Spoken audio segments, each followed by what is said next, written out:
Hi, I'd like to welcome you. This is Kelvin Clayton, everybody. Welcome, Kelvin. Hi. Thank you. Thank you for inviting me. You're very welcome. So thank you for joining us here at 10 by 6. For the viewers, Kelvin is a Dorset Councillor based in Bridport, and he's also the lead member for the Green Party on the issue of climate change. So we're here today to have a discussion about climate change and about the council's actions and response to the issue, particularly over the last couple of years and looking forward. So real pleasure to have you here, Kelvin. Thank you. I'm going to start by asking you about what the council has achieved over the last couple of years. As I'm sure you're aware, having declared a climate emergency 2 years ago, there have recently been criticisms of Dorset Council for perhaps not having taken enough measures, enough steps with enough sort of speed and significance to make much of a difference. There's been protests about that recently. So I just wanted to ask you your opinion. Perhaps you can share with the viewers your thoughts on that, where you think the council has made progress and perhaps where it could do more. I think first to say, I certainly share that sense of frustration that it's all taken so long. And I think I would like to preface any comments I make by pointing out, first of all, anything I say is not a criticism of any of the officers from Dorset Council who've worked on this strategy and action plan. And far from it, actually. I'm full of the praise for the work they've done. And it shouldn't be read as a criticism of Ray Bryan, the portfolio holder. Not him personally, at least. And he's been very successful in bringing quite a great deal of money towards the council from central government. But nevertheless, I think the time it has taken to finalise the strategy and action plan is evidence of a general lack of urgency. The IPCC, the International Panel on Climate Change, warned a couple of years ago that we've got 10 years to make significant changes. 10 years. We've lost 2 of them already, and I don't see any significant changes being made. So that is a cause of concern. Right. I hear you. Yeah, I mean that should be of concern to all our viewers, obviously. So what do you think has been achieved? Looking at the positive side of the last couple of years, what kind of progress do you think has been made?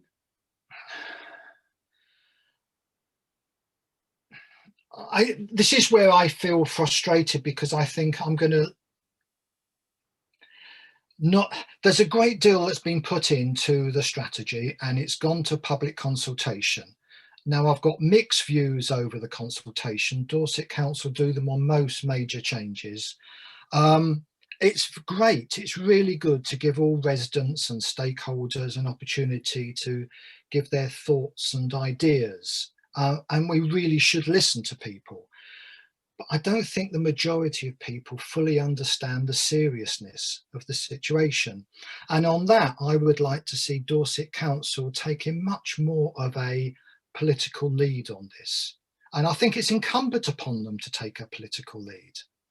I suppose overall, my own feeling is the strategy and action plan displays a general lack of ambition. It needs a sense of mission.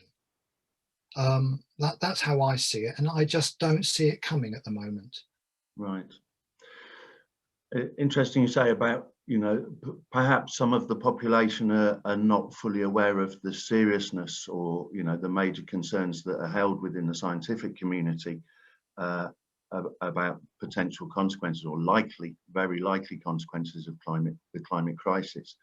Do you think the council, I don't know, did the council in their consultation attempt to educate people around facts and the science before asking them their opinion, or was it just opinion based on their existing knowledge?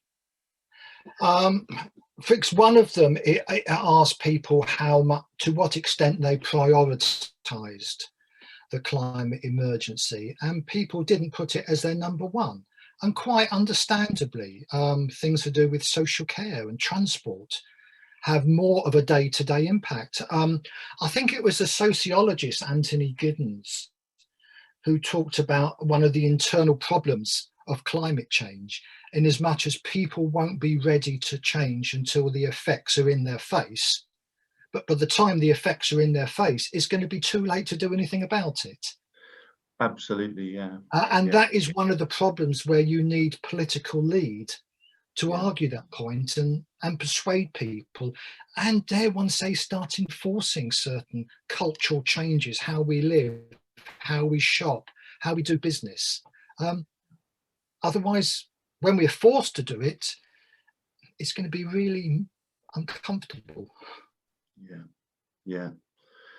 I agree with you, and you know, there's a concern that, like you say, people will only be on board with taking action once it's possibly once it's too late, and it's affecting people right across the world. I have a kind of view, I keep saying that I have faith in our young people to change the world for the better. We're currently on a path that's focused very much on greed and this huge divide now between rich and poor and exploitation of the world's resources. And I like to think that young people will say, no, we're not doing that anymore. And I keep saying I have faith in our young people to across the world to stand up and say, we're not doing that anymore. We're not destroying the planet based on greed, a system of greed. But I just hope they do that in time. I hope they do it. They come to that realization and make that change before it's too late in terms of climate change. Yeah, I mean, certainly young people are not the problem. They're well on board and they understand. It's the older generation, my generation, dare I say your generation, and politicians of the same generation. And I don't quite know how we're going to bring about those changes. But anyway. Yeah. We're doing a pretty awful job of running the world and our societies, aren't we, our generation? But hopefully the next generations will make vast improvements. So, I mean, are there things that you're proud of in terms of what the council has achieved? I know it's been, you're clearly saying that there's been some frustrations. It's not been quick enough, urgent enough, seen as a priority perhaps, but and sometimes some things take time, don't they, to put into place. But what do you think you're proud of that has been achieved?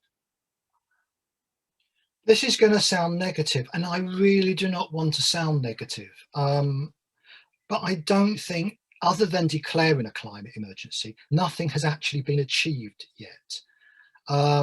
There's a lot of possibilities in the pipeline, but I think what's missing, in my opinion, is that Dorset Council, that is, should be setting out a vision of what they think Dorset life would be like in 2030, 2040, 2050. And bearing in mind that, in my opinion, that the climate ecological emergency is what I call a wicked problem. It's a problem where we haven't got absolute solutions for yet. It's more than just a technical problem requiring a technical solution. It's complex. There's large numbers of interrelated dynamic systems. It's non-linear. Small variables can bring about huge changes. There's a huge degree of uncertainty in this. But nevertheless, I think we should have a vision of what we would like Dorset life to be like 20, 30, 40 years' time. It's not going to be possible for Dorset Council to come up with a plan of how we're going to do this, but they need to be pushing, working with stakeholders to come out with imaginative solutions. And just to give some examples of what I would like to see, Dorset should be self-sufficient in renewable energy. That should be our aim. And the easiest way to do that is for an offshore wind farm. Now, I know that Ray Bryan, the portfolio holder, is very sympathetic to this, but we need to be pushing it. We need to be pushing government. We need to be pushing a whole load of arguing with all those objectors that are going to come on board as soon as we start trying to do a Navitas Bay, another one, and say, look, we need this. That is the bottom line. Just a couple more examples. Sorry, I get carried away on this. No, I mean, tangible examples are great, Kelvin, I think. Really good to hear some tangible. We should have an aim that all current buildings, including listed buildings, should be retrofitted to the highest energy efficiency standards possible. And I know it's not possible at the moment, but we should be demanding government brings about building regs that require all new buildings to be constructed to these standards in the first place. That's what we should be aiming for. And a particular example, which I have suggested to Dorset Council, it's not going very far at the moment. The Town and Country Planning Association come up with various models of how you could do transport to solve the climate problem. And the model that would work best for Dorset is what they call a network of eco-towns. It's a range of market towns connected by a really good public transport system. But within the towns, it's so constructed and developed that people are encouraged to work from home, active travel within the towns, active travel, that's walking, cycling between towns and the outlying villages, encouraging local food production. So they're really quite self-sufficient towns. But that needs planning at a rather large scale. Like I say, these outcomes are beyond Dorset Council's power to achieve on their own, but they're necessary. So they should be working with stakeholder groups to find ways, to create ways of achieving them. Absolutely. And I mean, thanks for those examples. They were great examples. And as you're talking, you do start to imagine a slightly different and a better world that we could inhabit, that obviously causes less destruction to the planet. So it's essential we move in that direction. There were some nice concrete examples there. And sometimes people think, you know, when you talked about retrofitting and, you know, things like insulation, providing insulation to every home, every property, people think, well, the mass cost of that. But actually, our government is giving vast sums of money in subsidies to the fossil fuel companies year on year. If that money was diverted into insulating homes better across the country, it would be better for the planet and save us all a lot of utility bills going forward, wouldn't it? Yes, but it's not just, I mean, legislation is a big part of that. And I do feel sorry for Dorset Council in as much as their hands are tied a great deal by national legislation. I fully accept that. But it's not all about legislation. It's also about how you interpret that legislation. And I sit on area planning.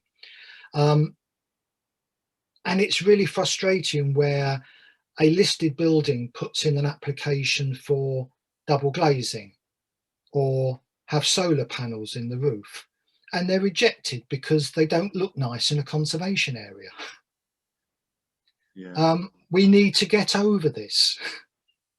We really do. That's what I mean. That doesn't require a huge amount of change, monetary change.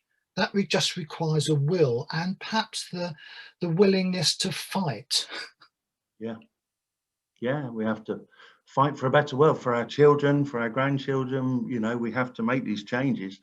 So I suppose that you've outlined some lovely concrete examples of where you'd like to see things moving. And perhaps we could finish by you just talking to us about why you think this is so important. I mean, obviously, a lot of people are now have better knowledge than we used to about the effects of the climate crisis and how dangerous that is to us.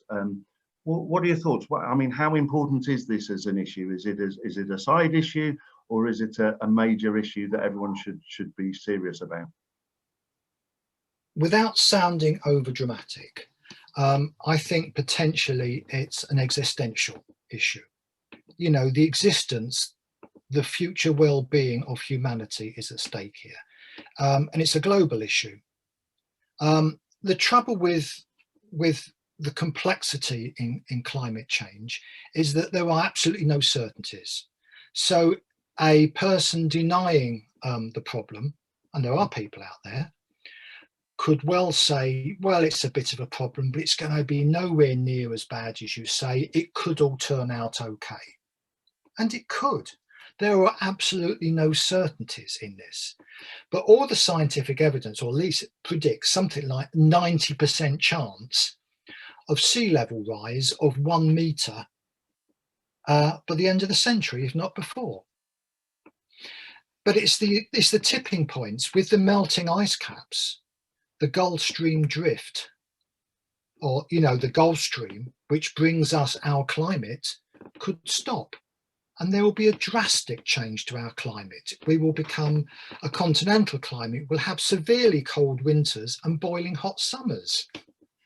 And that could be a tipping point at any time. Yeah.